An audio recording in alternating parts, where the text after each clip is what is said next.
I was out of work for a year, year and a half. One of the things that sustained our business was having SOPs and systems in place. How to answer the phone, point of sale system so that you could write a work order, how to charge out parts, how to use the matrix.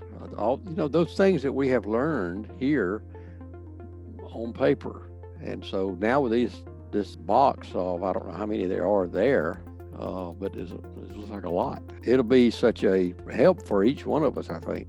They're easy to access, and you've left us templates to be able to, continue on with. So we're not, we can't be stagnant. We got to continue to be on with those to just keep growing our book.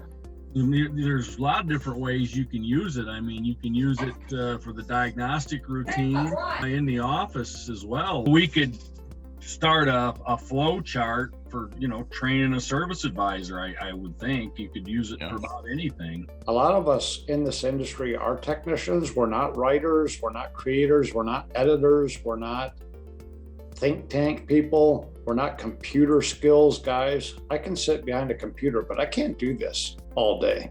And I've been a huge proponent of this for a long time. So thank you.